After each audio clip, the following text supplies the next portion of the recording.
There's originally a sequel planned to Chicken Little called Chicken Little 2: The Ugly Duckling Story, which would be about a love triangle between Abby Mallard, Chicken Little, and a newcomer, a very attractive newcomer, Rafaela, a French sheep. Being at a great disadvantage, Abby would go to great lengths to give herself a makeover. Wow, I wonder why this was canceled. Yeah, this sounds a bit... nah. Spooky time. Yeah, we're gonna go...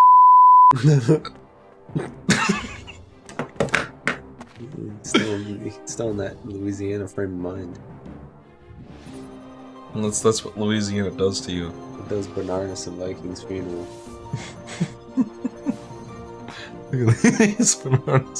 Dude, that effect is kind of cool.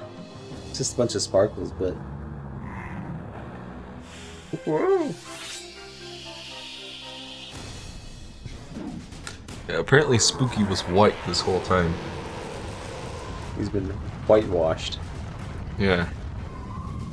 Like in the first cutscene, he looks like dark gray or black. Yeah. But when you actually fight him, he looks kind of like whitish. It might be the lighting in the scene. Yeah, see, in the dark. I think so. In the dark. I don't know. I guess we'll see what the character model looks like. He's purple. Pac Man, your golden fruit cannot save you now. Nobody can break through my iron concentration. Now taste the might of my meteor shower. Spooky would make an alright Pokemon. Yeah, he looks like he could be in the Gengar chain. Like a Mega Evolution of Gengar specifically. Yeah. He would be, I bet he would be a ghost dragon type. Yeah. Which would make him probably pretty overpowered. Yeah, those are pretty good. Those are like, historically, like some of the best types, I think. Yeah. You never know. Every time a new Pokemon gets out, I get more excited about it than I think I will. After Black and White, I was like, I couldn't care less about the next one. And I played X, and I really liked it. And I was like, yeah, but whatever. I don't care about the next one. And then not only did I play Moon, I played and get every Pokemon you could get in Moon. I started going through Sun, and then eventually I got bored. It's weird, because the meteor shower was apparently not enough. These fireballs will finish you off. Because it's like, I remember around the time, like 2010... Not a moment lost. Right around 2010, when Galaxy 2 came out, you just seemed to stop being interested in all of, like, the new Nintendo stuff. Like, it used to be, you used to, like, beat the games and stuff, but then you just stopped caring.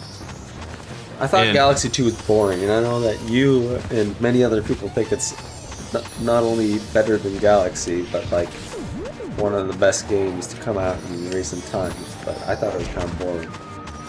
I mean, did you beat it? No. How much did you even... I got through, like, I think a couple galaxies or whatever.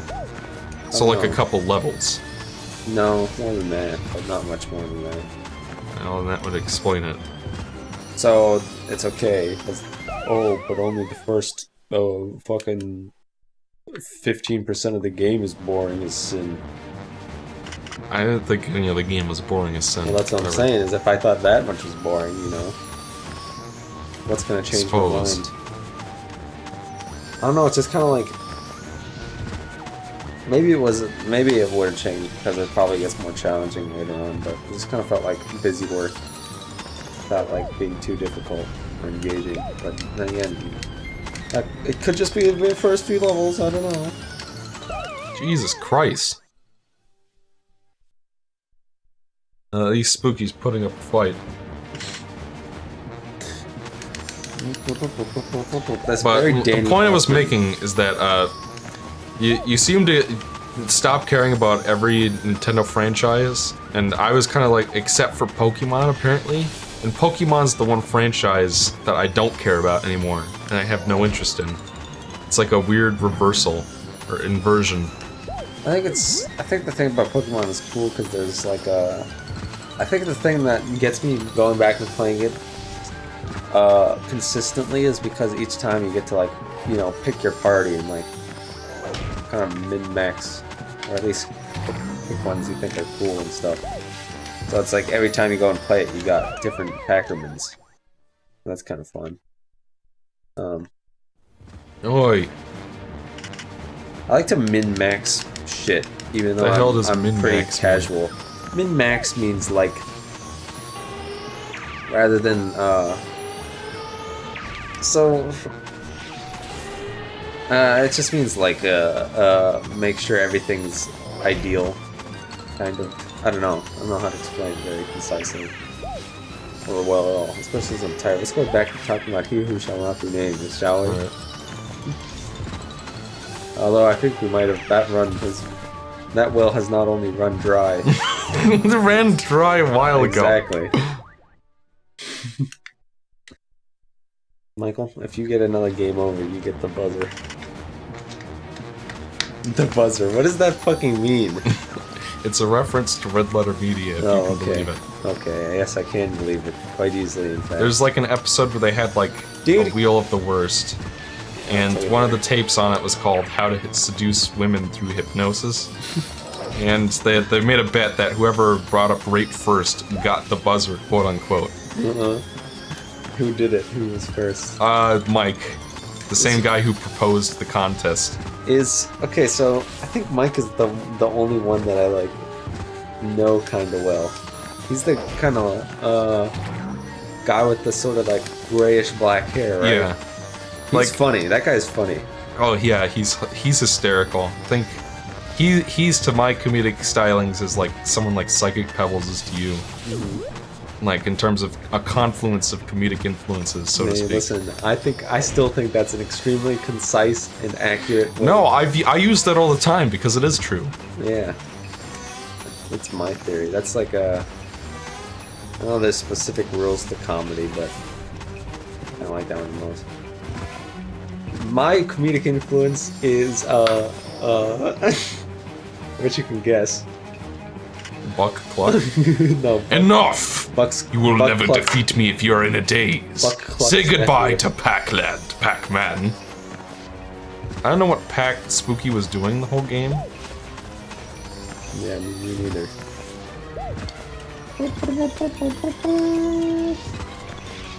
I think Ricky Gervais and Carl Pilkington at this point are probably one of the biggest ones. Definitely Ricky. I think I've become meaner in my jokes. I'm sure you've noticed. It's because that's like what that is. That's what the dynamic is. Because it's kind of like there's a lot of meanness there.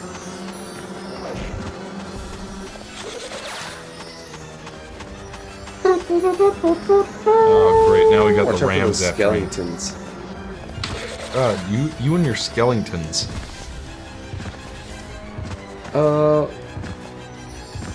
You know what a good name for a skeleton character would be? What? Skeletoni. That was pretty good.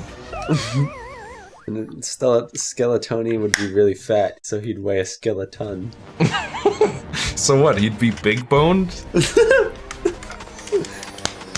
Good job, Michael. I like that. That was perfect follow-up. The way you delivered that too, it wasn't even like you were saying a joke. That I wasn't. I meant it. But that was such a joke though. Well, it's just like, how else would he be fat? That was my point of confusion. Yeah, but it was such a perfect. It was like such a pun. Like I wish I could convey to the people listening to this the way you delivered that, because it was so like. Well, they heard me do it. Big bone? No, but it's different when you see your face and stuff. You know what I mean? Oh. For all they know, you could be doing this. Which they can't see, so that means nothing. He's making a little, what do you call that? Shit-eating grin. I made the same face a mischievous force sprite would make. Don't say it, Michael. Don't do it. What? Don't do it. I know what you're gonna fucking do. Go ahead and say what you're gonna say. I know what it is. I was just gonna say that was a very specific example. Okay. I thought you were gonna. I wasn't gonna bring up Johnny and the Sprite. You motherfucker! Johnny. And the sprites, didn't you see one? Johnny. And the sprites, do you hear one? Johnny. And the sprites. Sponsored by Coca-Cola Corporation. Because I'm drinking a Sprite. Are those... Oh, those are fences. They look like words. Yeah. That you can't Looks quite like make the weird... out. It looks like the train tracks from Super Mario Sunshine and the platforming stages. Oh, yeah. Are there just weird train tracks in the background? Why can't for some reason? this song be a cappella?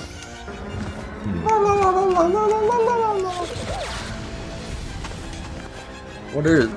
So, you got Crash to Insanity in the Super Mario Sunshine stages. What are some other good examples of a cappella music in game? In video games. Ugh.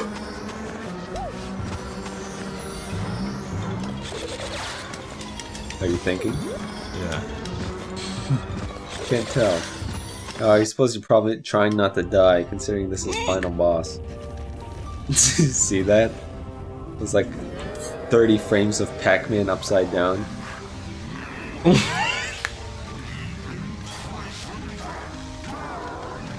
Sounds like he's saying B Clucks. Oh, I win. See? It does kind of sound like he's saying it. I can't unhear it now. B Clucks! B Clucks! I got the buzzer.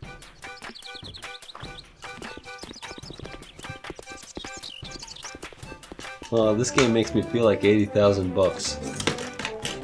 With B Clucks.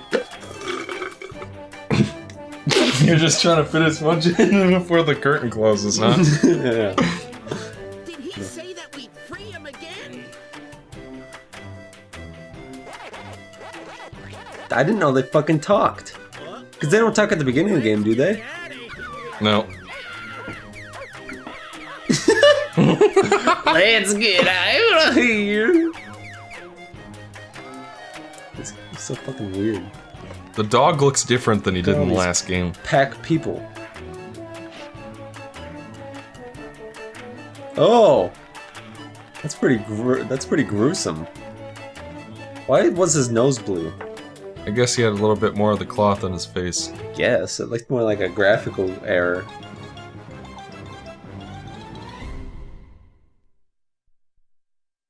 Pac-Mania. Indeed, that's a game.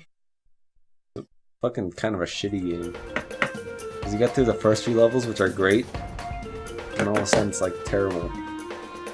Alright, Eric, that was... B-Clucks. Yeah, that was... Empire I Strikes Love Back. You Boy by B-Clucks. What are your impressions of this video? I think it's very good. You know, I think it's kind of inspiring. I've always kind of wanted to be a myself, which is okay, that's pretty fucked up. I would have to censor that. Okay. No, I said that's different. That's not the you won't get that. You just said that. You won't get the yellow dollar for that, my friend. What? That's what that shows up when you get your video demonetized. Yeah, I got that recently, so... Like everybody else. Yeah, well, this is the first time it's happened to me. I'm pretty sure most of the things B-Clucks has intercourse with. Actually, probably not. There probably is non-consensual in that, if you really think about it. Especially, I mean, you saw that donkey's face and that ox that was chasing him around for shoving something up its ass. Anyway, what are your thoughts on I Love You Boy? I think it's a great game. I think it's the best running gag we've ever had. No, I don't know about that. I feel like anything is better than that. Maybe that is what makes it so terribly good. Or so awfully bad. Or, I mean, wonderfully bad. Terribly good and wonderfully bad. Gary Coleman! Gary Coleman's long dead. Is he really? Yeah. He died of, like, some kind of disease. He got grilled to death.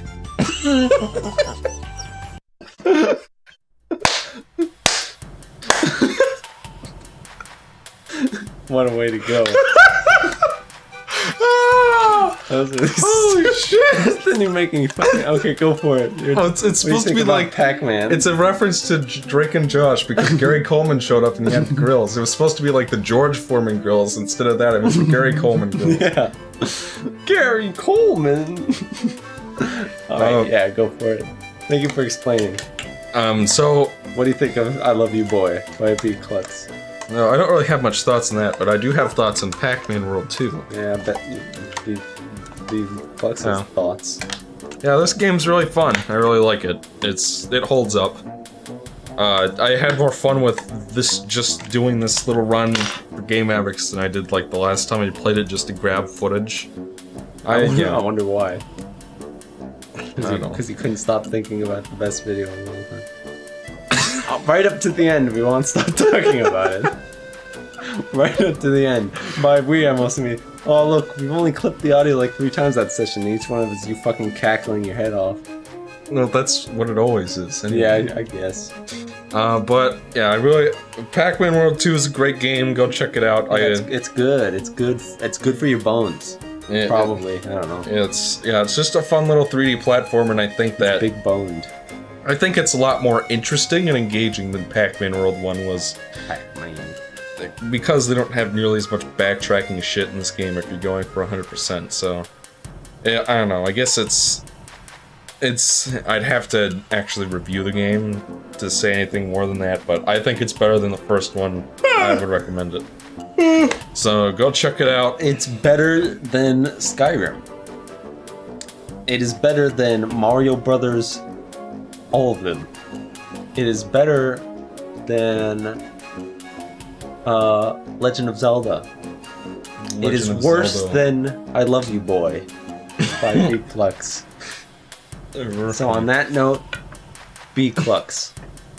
Yeah, everybody go watch I Love You go Boy. watch and write a 300-word essay about it. Holy shit, we're doubling the payload. And if you don't do it in under 30 minutes, I get my money back. If you don't bringing it all around, baby. See you later. If you don't get that creepypasta on my desk by 5 o'clock. No, we already ended it.